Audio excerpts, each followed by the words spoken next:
two steps. Slide.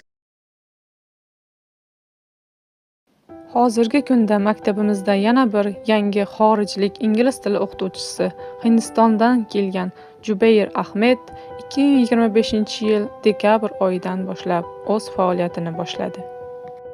Jubayr Ahmed o'quvchilarning ingliz tilida erkin gaplashish ko'nikmalarini rivojlantirish, darslarda jonli muloqot muhitini yaratish va mahalliy o'qituvchilar bilan tajriba almashish maqsadida ishlamoqda.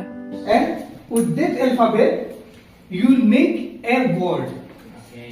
In each word, you'll get a score. Okay.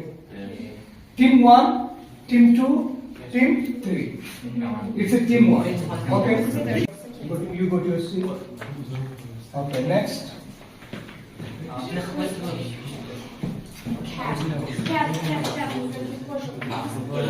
Head. So, group C got 3 points. Group C got 3 and 10. Now, you come once again and write it. Only one? Yeah, only one. Bu tashabbusning muhim jihati shundaki, xorijlik o'qituvchilar mahalliy o'qituvchilarning o'rnini bosmaydi. Aksincha, ular bilan hamkorlikda ishlaydi va ta'lim sifatini oshirishga hissa qo'shadi.